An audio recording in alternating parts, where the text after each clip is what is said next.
This podcast is powered by The Plug, The Connect with Graffiti. My man, Terrance Roberts. Man, we finally here, man. Yep. We finally got it done. You know, we've been working on it for a minute, but timing is divine, my brother. How you doing? I'm good, man. I'm doing great. Good. So for the people out there watching, listening, who don't know who you are, tell them a little bit about yourself. I am from Northeast Denver, mainly the Park Hill area. But if you're from Denver, we all grew up in the 5 Points, in Park Hill, in Montbello, Green Valley Ranch. I even lived in Aurora. Right. You know, so, but I primarily grew up in the Park Hill area. Was an honor roll student. When gangster rap came, the tribalism, I like to, because it's deeper than gang violence. It's a community tribal behavior, and it's not just a black or brown behavior. It's a poverty behavior. But once gangster rap came and street gangs and Crips and Bloods in Northeast Denver, joined the local gang in Park Hill. I was a Blood. Started selling drugs, got involved with the violence, got shot in my back in the summer of violence in 93. Before I was even healed from that shooting, I got shot again in my arm. Not long after that, I ended up getting incarcerated, going to prison. I was actually one of the first adjudicated juveniles who did adult time, but I was only in the Denver County Jail. I didn't go to state or federal prison. But once I got out on that case, I ended up going to prison for a robbery case, and for the next 10 years, I spent my life in and out of prison. Right. So my last prison stint, I was looking at the habitual criminal. I had got caught with a Mac 11, and I had gotten into an argument with another guy who was from my same gang, actually, that I used to be from. Right. And he went to his car. I thought he was retrieving a weapon. I shot up his car. He was in it. They gave me like a weapons case. They dismissed the shooting case, and I got a 7-year sentence for that. And when I went to jail, I started studying people like Martin Luther King, Malcolm X, Jimmy Carter, right? Just all these different revolutionaries. And really the reason why I became a gang member in the first place is because we were given this spiel like, oh, being a Blood is about the blood of our people, and we got to protect Park Hill not from the white man or from these other people or the system. We have to protect Park Hill from other black men, from the Crips. Exactly. Yeah. And these are guys we grew up with. Played basketball with them, football with them for the Pirates, Prince Hall, the Falcons, the Blackhawks. We all went to the same schools. We all had to use Martin Luther King Boulevard, Colorado Boulevard. Literally our brothers. Our brothers, our cousins. Literally, there's families where one brother's a Crip and one's a Blood. So once I started really realizing the tribalism and the games that have been played on us as a people and me personally, I really got away from the gangs, and I wanted to become a revolutionary, not just an activist. Right. I really fell in love with revolutionary actions. So I started organizing in prison. I knew I could get different races and different gangs together when I got baptized, actually, in Fremont. Right. I was in prison in Kansas City, and when I got baptized, hundreds of gang members came, even some Aryan Brotherhoods. It was crazy. So some Serenios came, Northsiders. Wow. Because I was cool with so many different cliques of people, and I invited everybody like, yo, because I was a shower porter in Fremont, so I had access to the entire prison. I could go to every cell house and clean their showers. Right. So other inmates cannot go do that, but I could. So I got cool with so many different people and different. Then I was like going to church, and I was cool with the Muslim brothers. We was building together and studying and different things. And when I got baptized, I invited all these different groups, and hundreds of gangsters came to my baptism, man. And that's powerful. That was a lot of love. That says something about you as a person, though. I mean, have you always kind of had that leadership ability just to gather people, you know what I mean? Or will you think made it so that people flock to you in that way, you know what I mean? Man, I'm gonna be honest, I never tried to be like, I'm the leader. I never liked people with that energy either. Like, I never have gotten along with people who want to force leadership or be a bully or snootiness or any of that. That stuff does rub me the wrong way. I'm in my 40s and I'm still struggling with that kind of energy. Right. I've never wanted to be the leader, but if somebody is supposed to be the leader and they're supposed to be gathering people or keeping the peace or protecting the women, and if that's not what they're doing, then too often I found myself being the one like, you're not doing it right. Right. And it's hurt me. I've lost some fights. I've lost some arguments. I've been slandered because, leaders and bullies and tough people, not all leaders are bullies, but I'm Right. saying people with those mind states, they do have resources and power, and they have a certain mentality. I don't mind getting under good leadership. If it's good leadership, I wouldn't be running for mayor if there was someone running for mayor that I knew Right. would do the things that we need to do for especially Black Denver, and I'm not ashamed of saying that. Exactly. And we're gonna hold on. We're gonna get to that. We're gonna get to that. We're gonna build up to that part. So I wanted to key in on something you just said. When there's a saying like, the one that goes through the door first catches the bullet or catches the arrow or whatever. Yeah. That's how it goes. In certain areas when you say Terrance Roberts, it's just controversy. It's slander. And coming from that gang background to then being a peace activist, and kind of speaking against that, there's a lot that comes with that. So if you want to just talk about that a little bit, just kind of how the streets look at that type of transition. Yeah. So now it's a little different. It's when I first got out of prison, and because growing up, man, like I had a nickname that my friends called me Showbiz or Biz, and then that became a bigger character than who I was, and it got to the point to where people cared or knew more about Showbiz, the character, right, that I created. I created that character as I was a child when I became Showbiz, but when I got out of prison as a grown man and I had a grown man mentality, and there were Bloods I grew up with and Crips, they literally didn't even know my name was Terrance. And so when I'm introducing myself to them and I'm telling them, hey, my name is Terrance, they were cracking up, literally laughing at me. Now some of these same guys are activists themselves, and they didn't understand the vision at that time, or because now activism is an industry, right, and it does bring you media attention, and it does. And I can't be in Park Hill doing block parties and all that. So it's good that we have people like K-Tone and right, and Dane Washington and all these other people who have picked up that mantle, because that's not where I am anymore. But I was there. Right. When no one was filling that void, I stepped into that place. And I don't think people seen the vision. I don't think some of the Bloods and Crips seen it, but some of them did see it. For the ones that did see it, like the hat you're wearing, we adopted the camouflage. I did a trip to Port-au-Prince, Haiti. Okay. Yeah, I was definitely going to try to ask you about that. And so we were already wearing green and orange, all right, because green and orange, we thought it looked good. It was like a neutral color. Right. We could get the Crips and the Bloods to wear it. Our program was in Park Hill, so all the streets in Park Hill are named after plants or trees, even the holly, ash, albion, elm, all of Ivy, those. Ivy, poplar. We call it popular, but it's poplar. That's a plant. Pontiac is a plant. So we were just wearing that for the community. When I went to Haiti, I told the Prodigal Son kids, hey, man, there's activists out there who were wearing camouflage and were giving people rice and food, because there's really no food in Port-au-Prince. That's a whole different story. Right. And so it was the kids in the program who were like, well, let's start wearing camouflage shirts. So I ordered a box. It was like maybe 50 or 60. And I had like a bunch of kid sizes and like a few adult sizes. And it was just a straight regular camouflage T-shirt. And our logo was the hand of God holding up the city of Denver. Right. And I had like the gold like lettering that we have on this shirt. I had it on the on our camouflage shirts. Right. And it was actually, we got this logo off of my Prodigal Son logo. Right. We just changed it. So it was like the city of Denver in gold, and it was shining. And first our Prodigal Son kids were wearing it, but then we started having Crips and Bloods who were from Park Hill, like Bloods from Park Hill and Crips from the 5 Points area, East Side area. Their kids were in the program. They were like, give us the shirts. So then the Bloods and the Crips started rocking bandanas. Right. Right. So we got to see our hats. Yeah. You know what I mean? And that was just for Colorado. It became a movement, Yeah. Colorado repping. So what I was doing was I bought a bunch of New Era hats. I didn't want like cheap, because now they have good quality hats that you could get made. But back then, New Era was the only, if it wasn't New Era, man, it was garbage. So, and I knew like rappers and people like that were not going to wear like some cheap gear when we wanted them to wear it. So, man, I was pulling up on Interstate Ike, DJ K-Tone, you name it. Nike Nitty. I was going to Aurora. I just had a box of New Era hats. Midas.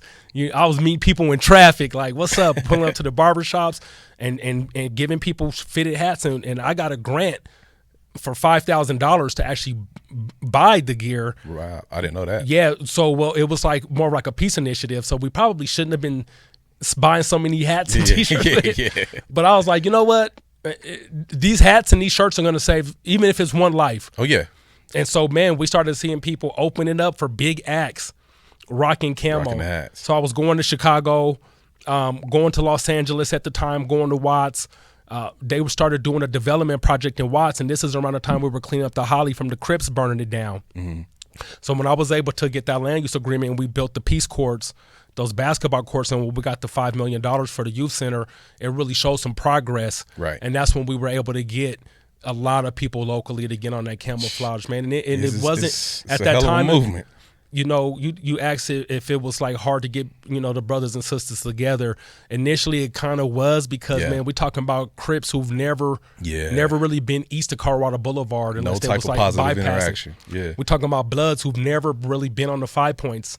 Born and raised in Denver, never been west of Colorado Boulevard, really. They didn't feel safe. Right. So really for us to do our events, like when we did the Hill to Hood Peace March in 2010, we had Favor there. We had all the rappers, DJs, Crips, different kind of Crips who didn't get along with each other, and Bloods. And not all the Bloods get along too. Man, we had everybody there. We met on Colorado Boulevard, had a big old picnic. That was the first time we ever got that many Bloods and Crips together. Yeah. And after that, man, it was a movement until other elements broke it up a few years later. But it's still a movement.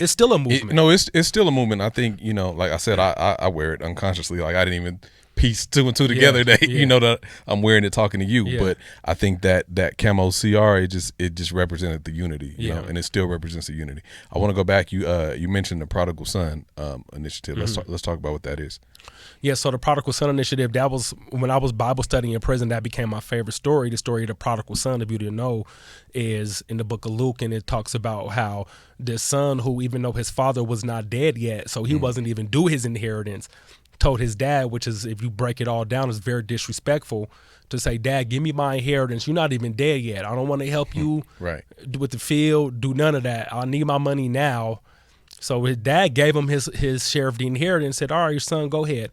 It says that he took the money and went off with riotous, wasteful living. That's what prodigal really means. It's like wasteful and different things. So he wasted his inheritance, and it said that he was literally like feeding pigs and eating the pig slop. He was just down and out. He was a bum. He was homeless. And I really resonated with that story because it says that he said when he came to his senses. So that's where that saying comes from. Like, are you out of your mind? Like, come to your senses. The Bible says when he came to his senses, he's like, man, even if my father just let me work, just let me in. And the father is symbolic of God, you know. And it said that when his father seen him afar off, that his father had tears in his eyes and ran to him and fell upon him with a hug. And I will do that with one of my children, like, you know, and God did that, I feel, for me, right? So it said that he gave him a brand new robe, a royal, some brand new shoes. You know how we are with shoes. I'm like, sure. He put some new shoes on his feet, and he gave him a signet ring, which simplifies that he is part of the family. Excuse me. And so that story really resonated with me, man. And when I got out of prison, I named my nonprofit the Prodigal Son Initiative, because we're all the prodigal son. Like, definitely. All of us are in our own way, like, you know, so. And it was my initiative, you know, it was an initiative that we were all doing. So really I was saying to all the Crips and Bloods, like, man, we all prodigal sons. Like, we need to come home. Like, the 5 Points is your home. The East Side, that's your home. Like, you know, no disrespect to the Crips, but Cripping is, that's attached to the community. That without the 5 Points hosting it, it doesn't have a host. What's more important is the 5 Points being a blood. Right. I didn't even know what a blood was until I was 11. I had never heard of Bloods and Crips. We're not from Los Angeles. Right. They didn't make it to Denver till the mid to late 80s. They didn't even make it to New York till 93. That's why they're called the 9 Trey Bloods. Yeah. So my thing was, let's come home to the community. Right. You know, and it resonated with brothers and sisters. And the camouflage was a bandana that Bloods and Crips felt respectable wearing the gear. It's peace. And it worked, man. And so we were taking kids.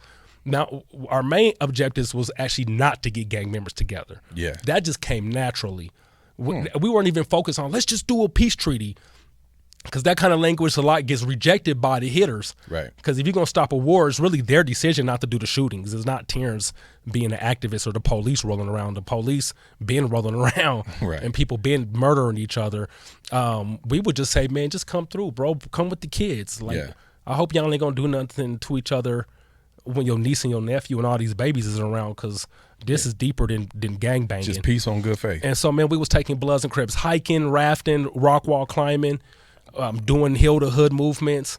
The rappers got involved, and it just naturally violence just decreased. Right. Because it was a community effort. It wasn't us punking no one or shaming nobody or disrespecting the gangs. Just everybody was accepted. It was just like, man, we just having fun. If you don't want to come, that's fine. Like, Right, but right, if you right. do want to come, we just ask that. Don't do nothing because somebody's kids is gonna be around, because it's gonna be deeper than us. Yeah. You're gonna do something to somebody, and what if somebody's daughter or their niece or their nephew standing there? You're gonna be dealing with a different element. Yeah. And people understood that. So the only time we had an incident at any event I've ever planned was me having to defend myself in the Holly. Hold that real quick, because that's definitely what I wanted to get into. Like transparent conversation. Yeah. I definitely want to have that combo, watching your growth, watching everything you're doing and the campaign and everything that's going forward. If you just want to let people know the actual story, because I know, if you're looking up Terrance Roberts and you're Googling, it's the elephant in the room that's going to pop up. So Yeah. from your words, if we can get, what happened during that situation. Yeah, I mean, so people do need to read the book, The Holly. For sure. It is a 400-page book. It's a little read, but it has a lot of research in the book that proves what did happen, not only to our community, because it's not just what happened to me. For sure. What It happened sent to waves me through the community. was symbolic of what's happened to many activists since the 50s, since the 60s, since the 70s. But it really crumbled our community because the energy that you knew we had with that camo movement, For sure. you know that it's not the energy that Denver had after I had to defend myself. Right. And it does not have that energy to this day. Okay. Right. So what happened was, when we did start doing the development with the Prodigal Son, when we started building the peace courts in the Holly, when I secured the $5 million, it wasn't just me, but it was my idea to build a youth center. And I met with Libby Anschutz. Her father is Philip Anschutz, who's the billionaire, AEG Live, Yeah, Anschutz Anschutz is- Entertainment Group. yeah. He built the hospital on Colfax, the Children's Hospital, the VA. So he's worth billions of dollars. He's the richest man in Colorado. He's the one who gave us the $5 million for the youth center in the Holly. Nice. Okay, and that's why it's called the Nancy P. Anschutz Center. All right, but it's the Boys and Girls Club Center. But when we started getting those successes, this is around the time when Trayvon Martin got killed. I did a huge protest. It ended up from East High School north to east at the Martin Luther King statue. We ended up taking it all the way through downtown. There was a picture of me and the now defunct Rocky Mountain News, and there was like a guy next to me with a sign that said, the Denver police are Denver's biggest gang. So the police started harassing me. And I wasn't even doing so much civil rights work. We were doing more anti-gang work. Right. But when he got killed, we did this protest. The police started harassing me, started pulling up to my office, parking in a car there. So me and the police started really having fallouts. They started putting kids on the curb. So there were some girls who were wearing some red East High School jackets. We know they're not Bloods. Right. These are some girls who are on the basketball team. And the police went on my basketball courts, which was private property, and put them on the curb and had them sitting on the curb for like an hour, all in the sun. It was hot, but yet we got 20 Bloods standing across the street, whooping, whooping, yelling and screaming, Right. laughing. They talking crap to the police. The police aren't saying nothing to them, but they got these little girls on the curb. So we got into it, and one of the police was a sister, actually. So the sister actually ended up getting murdered by a Park Hill Blood at Jazz in the Park, because some Bloods had killed a couple Crips. This one rapper named 720 and another brother. So then the Crips were retaliating on the Bloods, and they jumped on this brother. They shot a Blood in the face in the Holly that day. Then when they were jumping this other brother at Jazz in the Park, he killed her. So I did a memorial for this sister. She was from Detroit. She was a Denver police. So I'm not against the police. I'm against police murdering black people. Right. Same way I feel about Crips and Bloods. I'm not against Crips and Bloods. If you murdering black people, you're going to hear from us. And we ain't going to warn you. You're going to wake up one day, and you're going to be like, whoa, Terrance and them is on your helmet. Right. That's how I get out, right? So when I did this protest, the Bloods started calling me a snitch. Which I've never worked for the police. Come to find out, some of these Bloods that were calling me a snitch were literally actually working as informants for the police. Damn. And it's provable. We have the paperwork. I've posted it. That's some of the politics around my name. Cause I'm not here to battle with Bloods and Crips or the police, but I'm not. If you're murdering black people, I'm gonna stand up to you. I'm not a rapper. I'm a revolutionary. And no disrespect to the rap community, but I'm not that. Okay, so. I started having arguments with the Bloods. I didn't understand the attack. I didn't understand it was a coordinated attack against me because the police started not liking me because of my protesting of them. But then the Bloods started disliking me just because they want to be activists. I'm not a Blood anymore. Somebody's jealous. Somebody's mama done liked my post. Somebody's baby's mama done came to the office. Whatever. It's all the things, right? Right. So I started having arguments with the Bloods. Mind you, I have my office spaces there. We're doing a development across the street. And I just built a $350,000 park called the Peace Courts. 2 basketball courts. We have 2 playgrounds, family area, all the things. So soccer field. And me and the Bloods started having these arguments to where I'm like, well, y'all can't come north of 33rd. Because that's private property. So I'm telling the police. Right. And I'm telling you, I don't want to see the police or the Bloods. Mm-hmm. So they're calling me a snitch. I'm telling them, you guys are working for the police. You are the police. So now we're calling each other snitches. So when I did this this One Love Black Unity rally, I had already invited them before we started arguing to come to my rally. And when we got to the rally, when me and DJ K-Tone were setting up, they had already left notes there. They had already been over there because they knew I was doing the rally. Yeah. And we yelling that we calling each other snitches back and forth. And so when I was trying to explain to K-Tone, like, bro, these brothers is tripping. They just left this note with this knife. And he's like, what are you talking about? We were unloading his truck, actually. And here come a bunch of Bloods. They left a note with a knife? Yeah, they left a note in a half-eaten rotisserie chicken with a knife that said snitch-ass nigga, bitch-ass nigga. So I put it in my pocket. K-Tone pulled up. We were there. That's when we were actually unloading his truck, and that's when I found it. So K-Tone wasn't understanding what was going on because he doesn't know I'm arguing with these Bloods. Yeah. Because K-Tone's not a gang member. He's not in the Holly every day, right? So I'm trying to explain to him, like, bro, these cats is tripping. But when I found it, they weren't there yet. They were all across the street. And so he was like, what are you talking about? Then right when I was explaining to him, like, hey, bro, let me tell you, like, these dudes is doing this and that. That's when they came around the corner from all sides that were coming. And it's on camera. That's kind of part of the documentary. But a lot of people who, if you didn't come to my trial, you don't know that it's on camera, them attacking me. Right. So even the young man who I had to shoot, which he was an adult, and he already had like a couple of child abuse cases. He's in prison right now for beating to death and murdering, torturing and murdering his girlfriend's 2-year-old daughter for coming home from work late.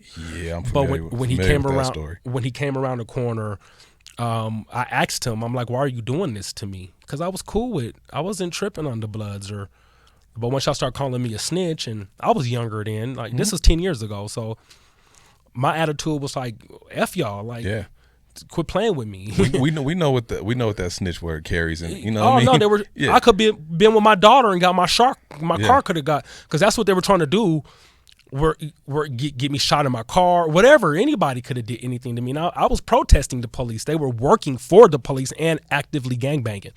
So of course now we're arguing about it. So I'm not in a gang, but it became almost a gang type of feeling, because now it's camouflage over here, and which really hurt with all the different rappers and all that. Right.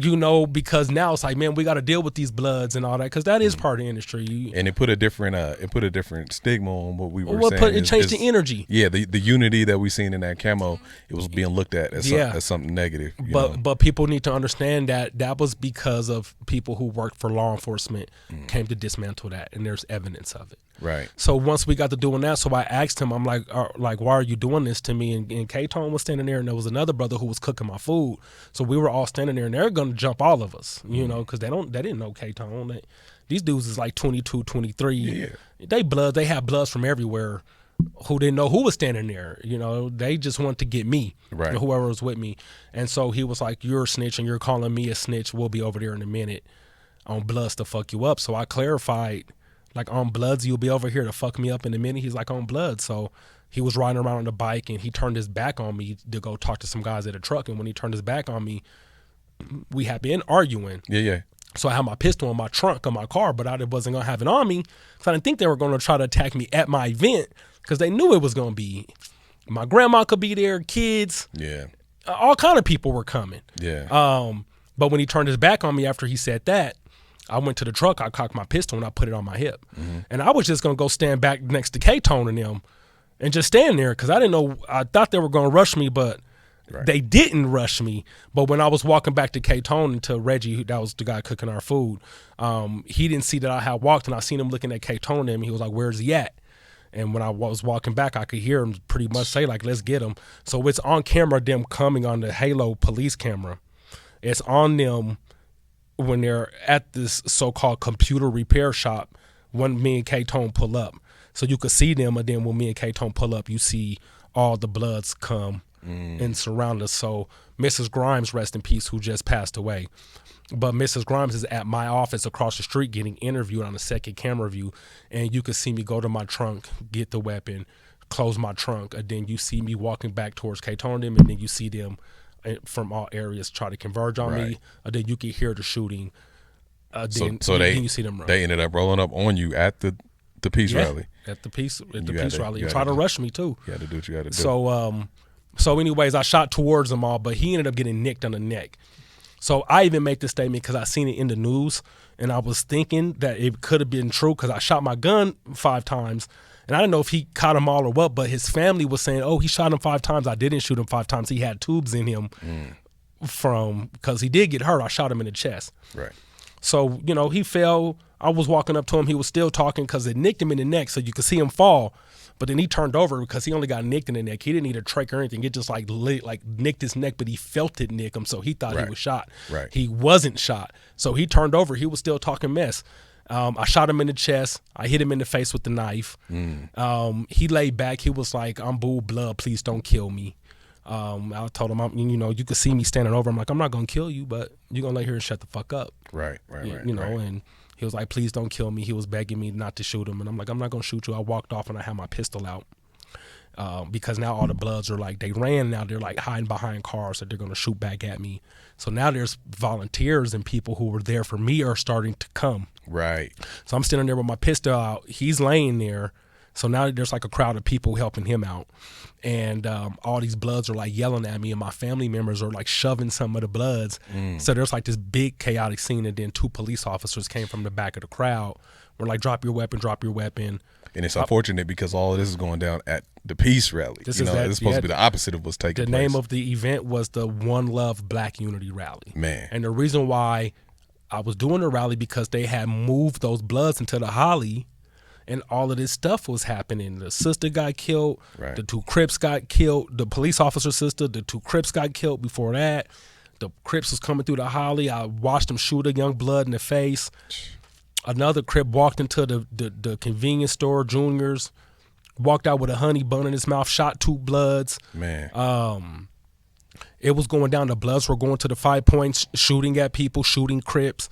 So we were losing control of the movement. It's just wild. Man, this is coordinated. People do need to understand that it was something that was coordinated from not all of our police officers, because actually the police got in. They actually had. We don't have the evidence of it, but we're hearing with some credible people that even the District 2 police officer who was in charge of these informants got into a fist fight with a gang unit officer at the gang unit off of 23rd or 22nd and Carl Boulevard, because the District 2 police were working with these gang members as informers, but the gang unit wanted to lock them up, and they were in support of me defending my life. Right. Because all these people, the shooter circle and respect the shooter and all that, all those groups and One Love to Say and all these different people, but every black person in Denver and Aurora and Marbella I know has a gun. Right. But yet I do get judged for defending myself against the baby killer. And people do need to understand in Denver that this was a coordinated effort to attack the camouflage movement and to attack me as a person and as a revolutionary. Man, it's unfortunate. I mean, like it was, again, it kind of deflated the movement and put a different stigma on it. But, as the story starts to prevail itself, the Holly, the book, the Holly, let's talk about that. and just how that came about and what kind of motivated that. Yeah, so just to start off with, so the book is up for Colorado Book of the Year award on Saturday. Nice. At the Ellie Calkins Opera House. So after the shooting happened, I bonded out of jail. That weekend I bonded out. I was in jail like 3 days. They wouldn't let me bond out. They put another weapons case on me just to keep me in there. Even though I already had a weapons case, they just added an extra one. But I had to pay an extra $5,000 bond. So the incident happened that Friday. I got out that Monday. And I was getting hundreds, like the media, local media was harassing me. So what happened with that was I was looking through all these different emails, and I seen Julian Rubinstein's name because some of the reporters, I was looking them up. It was Channel 4, Fox 31, people from L.A., all kind of people. I was just deleting them. But when I looked up Julian's name, he was like, hey, I'm not a journalist with any particular news site, but I've worked for the New York Times. I've written this book. So I looked up the book. It was called Ballad of the Whiskey Robber. I seen that he had already sold the rights to that book to Johnny Depp at the time, and he was looking for like another subject. And he was like, hey, I'm from Denver. He was like, I was born in New York, grew up in Denver, but I moved back to New York to work for Men's Health, New York Times, these different outlets. And he was like, I just want to know what happened. So he flew to Denver to talk to me, and I think he was initially thinking he was just going to do another article. Yeah. And he was thinking I shot him maybe for no reason. Because if you look at the local media, they were talking to the Bloods and the police about my character. The same Bloods who admitted working for the police who were gangbanging were the same people they were letting speak about me in the news. And I told him this. He was like, I don't believe that. I'm like, okay, well, look it up. Sure enough, the names that were used in the Denver Post and in these media, you look it up, they're right in the Denver gang unit. I mean, you can look it up. They have all these cases. So he was blown away. And I told him, I said, I didn't shoot him out of anger because K-Tone was standing there. He testified for me in court and all of those things. I was asking him, almost begging, like, why are y'all going to hurt me? Like, you going to jump me? Because I knew what they were going to do to me. Yeah. I'm like, y'all going to do this to me? But I ended up trusting that he was going to tell a balanced story because I didn't need anybody to tell only my side. Yeah. Go talk to them too. Yeah. I ended up getting mad at him for that. Balanced narrative. As long as you give me a true narrative, I'm coming out on top. For sure. So I didn't do anything. So even though I was getting slandered, people didn't know what happened. I was getting lied on. Oh, I shot him in the back. I didn't shoot him in the back. I didn't shoot him 5 times. None of those things happened. He wasn't a little boy. He was 24-year-old man, 23 or 24. He was a grown man running a street gang. Tupac was only 25 when he passed. Right. Biggie was 24. Munch was the same age as Tupac and Biggie. He was not a little kid. He started looking into it. Then he started hanging out with them. It took 7 years to write this book. Wow. So we thought it was going to be an article. He ended up getting a book deal. Some of the front money from the book deal for him to live on, he moved in with his mom and used it to do the documentary of the Holly. Wow. So that's when he started doing the documentary and writing the book. So he did both simultaneously. Wow. And it's important, man. I suggest that y'all go out there and y'all please read that book and the documentary. So is that out or are you premiering it? So the documentary already premiered at Mountain Film. Okay. The Mountain Film Festival a few weeks ago when it won the Audience Choice Award. So it got over like 4,000 votes, and that's anybody can vote at the Audience Choice Awards. Filmmakers, editors, subjects of films, homeless people who stumble in there, whoever. So we won hands down the Audience Choice Award, which is a huge award, and that's a pretty prestigious film festival down in Telluride. So we're just waiting, man. I'm not in charge of the movie. I'm the protagonist of the movie. I hope it can start streaming tomorrow. I'm running for mayor. It's like a $10 million commercial for me, man. Let's be honest, right? It really shows what happened to me. It corrects a false narrative about me, and it helps get my face and my name out there. The election is not until April 4th. I know that this year, within the next few months, people in Denver will get to see it. I don't have all of the information about that, so I can't release it. It's a process, But I'm hoping it's streaming on HBO or Netflix. Adam McKay and Todd Schulman are now the executive producers of it, and they're 2 of the biggest producers in Hollywood. Man, well, we're waiting. It's an award-winning film already. So. I believe it, man. So let's I can't wrap it without talking about this. Of course, you're running for mayor. Yeah. Terrance Roberts is running for mayor. Yes, sir. Why, for one, and I know that's a broad question, but I'm gonna leave it there. Why and what inspired that? Well, if you look at what's happening, and I care about all people in Denver because I'm going to be the mayor of all people, working class white people, rich people, the Latino community, but I'm particularly worried about the African American community. I'm not ashamed to say that. I'm not politicking around that issue. I am worried that whoever becomes the next mayor of Denver, because right now it's in the city charter, whoever's the mayor can be mayor for 3 terms, just like Michael Hancock has been mayor now almost 12 years. Whoever becomes the mayor of Denver, if they are not intentional about making the 5 Points a historic arts district, what we're doing here is art. Right. You're an artist. Your name is graffiti. Yeah, for sure. You understand. Camouflage is art. Cripping is art. Being the blood is art. The logo of the city of Denver, all of that is art. Right. If we do not turn the 5 Points into a historical arts district, bring in federal dollars, make it a walkable place, not just for 5 Points Jazz Festival, not just for Juneteenth. We need people, dozens of people every day spending money, walking up and down Welton Street, or black business won't survive there. We need to do something about our homelessness issue. Right. Most of our violence in Denver, I was a part of the gang system for many years. I've been incarcerated. Denver is not New Orleans. Denver is not Philly. When you talk about cities like New Orleans or Philly, their violence issue is different than Denver's. Denver is a violent city, but most of our violence comes from youth. A lot of youth who are semi-homeless. Some of these youth even come from middle-class families, but they're not in their home. They're in a friend's basement in Green Valley Ranch. They're in Aurora. But once the friend's mom is like, get the hell out of my basement, I'm tired of y'all. Yeah. They're sleeping in stolen cars. They're hanging out downtown. Look at every weekend there's a homicide in or around Coors Field or in the downtown area. So our violence problem and our homeless issue, we can fix those issues.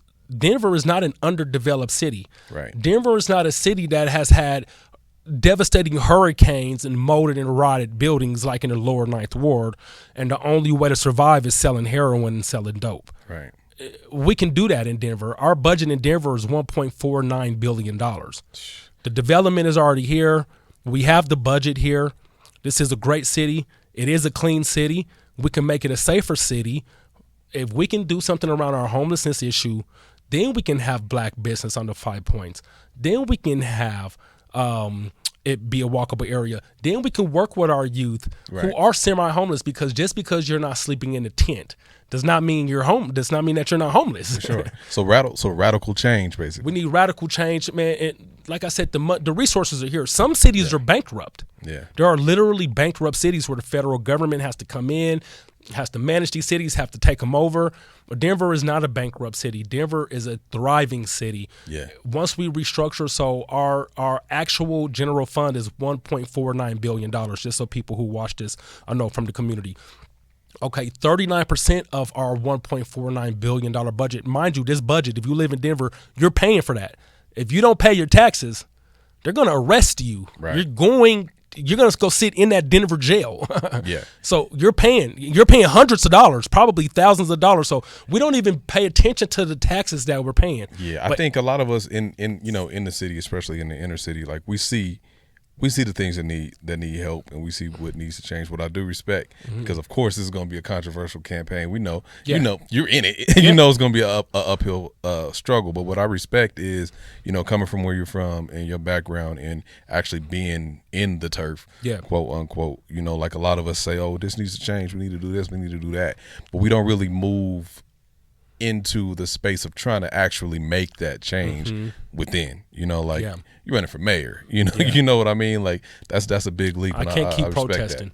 Yeah. I've been protesting now almost 20 years. I got out of prison in 2004, and we've gotten some laws changed. I helped draft Senate Bill 217, the police accountability law. It was supposed to be the Elijah McClain law, but now it's called Senate Bill 217. It is the first police accountability law in the nation where you can sue the police officer personally and sue the department and city. They cannot use the carotid chokehold anymore.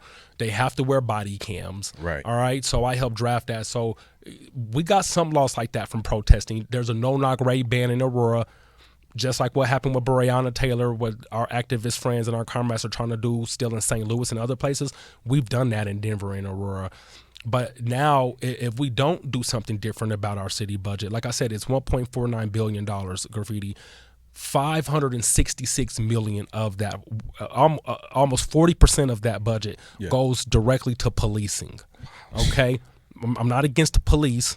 I get it. Okay, this is not the abolish the police campaign, but this is the restructuring our public safety budget campaign. So, there's law enforcement officers who don't want to see me in office because we are not going to be having gang members working for the police department. If you've raped a woman, you won't be able to be paid with taxpayers' dollars to quote unquote stop the violence. If you've kicked the dog, if you're beating your children, if you're wearing red and blue bandanas out your pocket, you are not eligible to work for the police. Be a gangster. Write a book, write a rap. I don't know. Right. That's what gangsters do. And if you're a police officer, you won't be allowed to work with people. Somebody could rape a woman in your family. You could know it. Not only will you want to hurt them, graffiti, the police will let them out of jail. They will be all in the community. To be an informant. But they're an activist. Yeah, right. You can't do that. So are we going to abolish the police when I'm mayor? Of course we're not. Federally, even though people have been protesting about that, it's not even possible. We have to have a police force, but we will be restructuring. We will be leaving our nightclubs open till 5 a.m. I think it will make our city safer and we'll get more tax dollars. Drinks will stop being served at 2 a.m., but you can eat food and hang out till 5 a.m. and you can walk around downtown with your drinks in a certain area. That's going to bring more tourism dollars. Our city is growing. Right? Stopping our nightclub activity at 1:30 to 2:30 has caused a mosh pit. Yeah, it has caused too much violence. Me and you were grown, and me and you and your wife and my lady or whoever wants to go have a drink till 4 a.m. Guess what?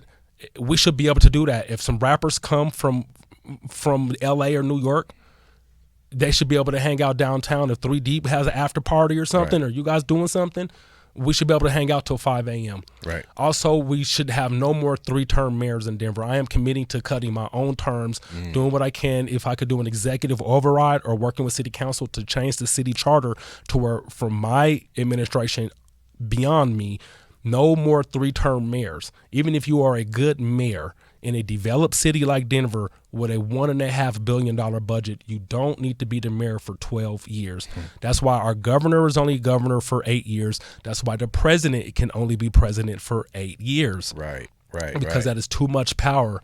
It is a consolidation of power. So people in Denver need to understand, if Terrance Roberts is not the mayor of Denver, whoever we pick to be our next mayor, it is too hard to unseat an incumbent. Because once I'm mayor, I can make hundreds of appointments. I'm starting off with 25,000 votes because a lot of families will be eating off of the people I appoint to my media department, to my cabinet, to different administrations that are within the department, Parks and Rec, you name it. I'm going to be appointing people. Some of the people I appoint will make more money than me. Yeah. Okay. So I gotta stop you. You gotta wrap.